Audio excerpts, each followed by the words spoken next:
start the induction assembly, I want to thank the outgoing leaders. Now, traditionally we'll spend time at celebration and valediction, particularly devoted to thanking. So I just want to acknowledge the role that the current leaders have played this year and leading up to this point, because today they hand over their leadership to the incoming leadership. But we acknowledge, I want to thank you for what you've done, for the platform you've created, the conversations, the campaigns, the anti-racism campaign, your presence around the school. It's been good. It's been really, really good to take us forward as a school. So thank you. I know these leaders coming in respect that and want to build on that. So thank you to the outgoing leaders. As is tradition, I want to just give you a thought or two, and you know, if you go look at leadership books and YouTube clips and TED Talks, you can go for ages, and everybody has a different slant on leadership. So I'm going to give you a little slice, just a thought this morning, something to get us thinking.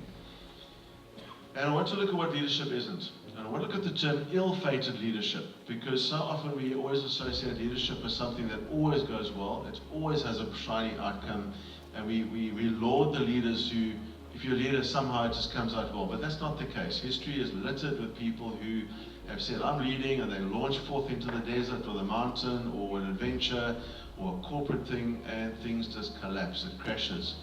I was Googling it last night and I was reminded of Enron. Enron is one of the biggest corporate fraud finances that took place. And people who all look good, they've got the cars, the clothes, the bling, the leaders, but yet cause major hurt and destruction. So again, leadership is not always what it seems to be, and I think the term leadership is thrown around loosely. So I want to look at what it isn't in order to look at what it is. So I'm going to quickly bounce through some thoughts, because I don't want our leadership to be this. First one, self-centered. If it's self-centered, it's going to focus on personal gain, and I know that nobody here is sitting in the front for personal gain. And I think it goes to all of us at school, you know, what are we doing here that, in a sense, catapults us into acceptance at varsities and places? And if it is for personal gain, that's a sad thought, because you're just doing it for yourself.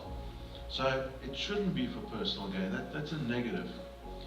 It shouldn't be about poor communication. There's something you're working on, and all of you will have a chance to communicate, whether it's in a mentor class, whether it's from the stage, because poor communication leads to confusion. So we're looking for the opposite of that. We're looking for clarity. We're looking for direction. And again, all of you will have that chance to lead, and you'll work on your skills as a communicator. This is just the beginning of years of leadership to come. Ill-fated leadership involves favoritism and nepotism, and really picking the people that you want by your side and forgetting the others. We're a large school. Leaders, I know that you are not going to say, you in my inner circle and you're not. You're not going to be nepotistic or picking your favorites and leaving the others out, because that just leads to eroding of fairness and competence. Everybody here has the ability to be picked up and led. You're a strong team. We're 54 leaders. Everybody should be led somewhere along the line, so we're not looking for nepotism and favoritism.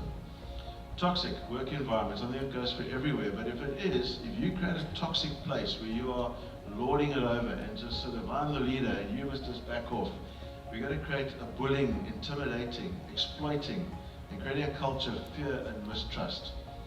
Right from your presence in the school to your presence with the juniors coming in next year, the grade-8s we haven't met yet, your role is not toxic, your role is positive, your role is to lead and guide. And right up to the grade 11s that are your peers, that will be your role as well. So we're not looking for a toxic environment of leadership. Bad toxic leadership is resistant to change. You pull out the old playbook, this is how we did it, this is how we'll get to the top of the mountain, it always worked, this time it doesn't work. And that sort of thinking is not going to work. So you're not resistant to change. I've acknowledged the leadership from this year, but we also want to say, what's next year holds? And we're not just going to say, let's repeat. And so resistance to change leads to stagnation and failure. We're looking to you for good ideas. Take us forward. Never stop with your good ideas. Bring them forward. We want to hear about them. And then lastly, bad toxic leadership or ill-fated leadership leads to ignoring feedback. Be open. If you are like that, we're going to be dysfunctional and you'll have poor performance. If you want to close your ears and say, don't tell me, I know best, I watched the TED Talk on, and therefore I know, there's constantly going to be feedback. Do it better. How about this? Constructive. Be open to hear somebody say, I think we could have done that better. So that's the negative in order to give us a positive. If you read Malcolm Gladwell, and our library holds Malcolm Gladwell books, I'd highly recommend you go and read him. And he recounts one occasion. I want to share it with you. I'm going to paraphrase it. Aeroplane, captain, senior captain, junior captain underneath. And when the plane crashed, ultimately, they listened to the black box and the conversation. And the captain was, bravo, I know what to do, don't talk to me. And there was an issue that the second or third captain had picked up. But because of the cultural environment and the sort of, you do not question the top captain, the second or third captain was not willing. He didn't want to, he was trying to say it. He was trying to say, I think I know what the problem is. And the top captain said, I know better. Sadly, the plane crashed, killing everybody on board. That is a real sort of sadness. And to hear that if he had stopped and listened, he would have saved the plane, he would have saved everybody on board. And I use that as an example. We've got tiers of leadership. You're all part of the leadership structure. And one of you will have an idea. When we go on our leadership camp, and I'll say that to the whole school, let's be open to somebody saying, I've got a better way, I've picked up the problem. Can we make an adjustment? Right to the head leaders, let's make that adjustment, and I think we'll do well. So those are some thoughts. I want to encourage you. School, you have voted in, and I think that we as a school, and we will follow you. You are the leaders, and it's a two-way street. You voted, you're in, we'll listen, we'll follow, but lead well. And I want to look forward to what you've got to do. The moral of the story that I just gave you just now is, don't let your position and status of leadership make you deaf and blind to the words of those around you. It's just the beginning of your leadership in life. Lots to learn. I caught a clip the other day. I was just listening to Martin Luther King give his I Have a Dream speech. If you want to be inspired, go and listen to it. And I wonder if you've got your I Have a Dream speech for Westerford, if you've got your I Have a Dream speech for your mentor class, for your portfolio, for the school. Live your I Have a Dream speech out. All of them will synergize into one ultimate dream that will take us further. But don't hold back. Dream about Westerford. I mean that literally. Dream. Think what will you do? How will you take us further? Sports fields, culture, classroom, ethos, how we do things, how we manage our lives together. Have your dream, live it out, and talk about it at the end of the next year, and share with me that you've lived your dream out. Good luck to all of you. Looking forward to what you're going to produce. And I want to hand over to Niaz and to Zara, who are going to run us through the next part of the program. Today is a very special moment as we officially induct the leaders for 2026. Well done to all of these leaders and to all that put themselves forward. To be a leader is an honor and a great privilege. Carry yourselves with grace in everything that you do. Before we hand over, we would also like to acknowledge all of our incredible leaders of this year. You guys have set a wonderful example for these leaders to follow. Leadership is an incredibly important part of Westerford. What isn't spoken about enough, however, is how important leadership will be for each of the leaders that will be called up today. None of you will lead by yourselves, but it is through leading with and for each other that you will grow so much over the next year. From leaders to leaders, give it your all, stick together, and Westerford is well and truly in safe hands. We are now going to announce the different leaders, from the head leaders all the way to the mentor classes. Just a reminder to just please hold your applause until they have read their pledge. So, to start, the head leaders for 2026 is Malaika Kazadi and Onika Abaka. The SGB reps is Emanuela Kasende and Taba Molua.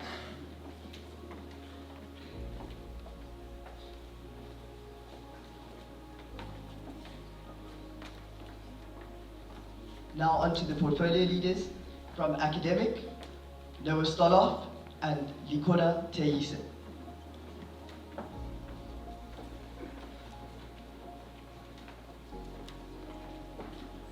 Culture or applied arts, Ella Barrow and Samantha Masikondo. Community, Kara Courtney and Anna Vieja.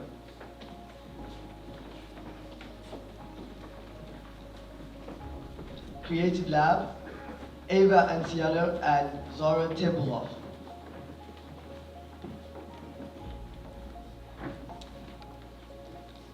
Holistic Growth, Farah Ali and Jemima Robertson.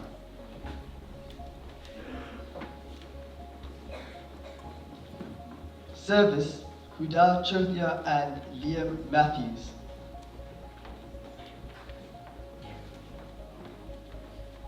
And last but not least, Sport, Basi Bikuta and Sam Edwards.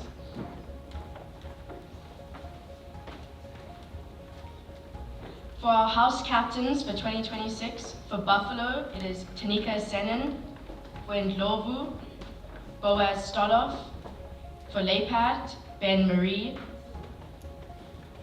For Simba, Olivia van Skolkbeek. And for Chikudu, Harry Townsend.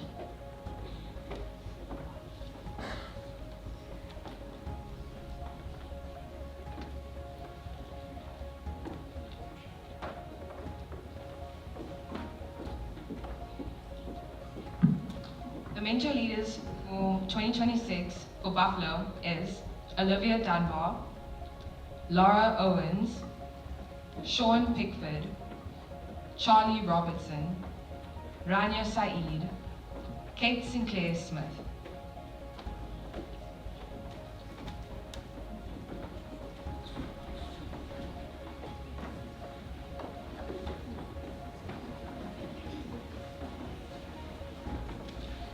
For Ndlovu, Annabella Berry, Isabella Hupnia, Yahya Isaacs,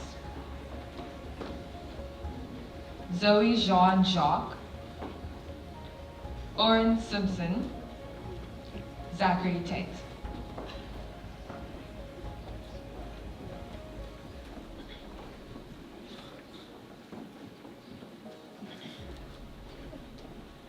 For Leipat, we have James Porter, Zach Delbridge, Rejoice Galamba, Carla Malherbe,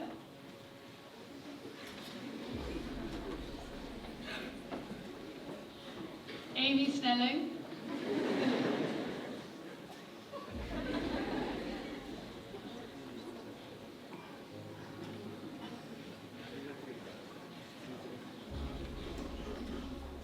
and Sophie Williams. For Simba, we have Anna Bolas,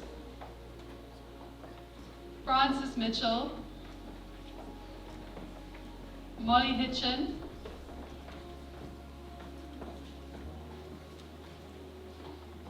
Alvira Lax, Kezia Lester Olivier, and Caitlin Waller. And then finally for Chukuru, we have Ayan Aziz, Jaden Dowries,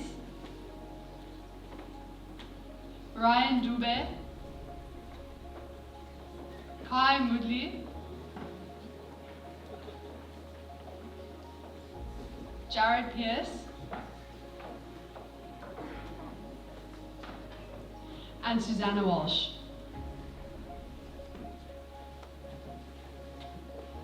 We would now like to invite the incoming head leaders to lead the pledge for the leaders of 2026. Firstly, we'd like to say thank you to all the parents for coming out and being here today. And another huge congratulations to everyone, and we are super excited to work with everyone next year. Can all the leaders please open their leadership scroll?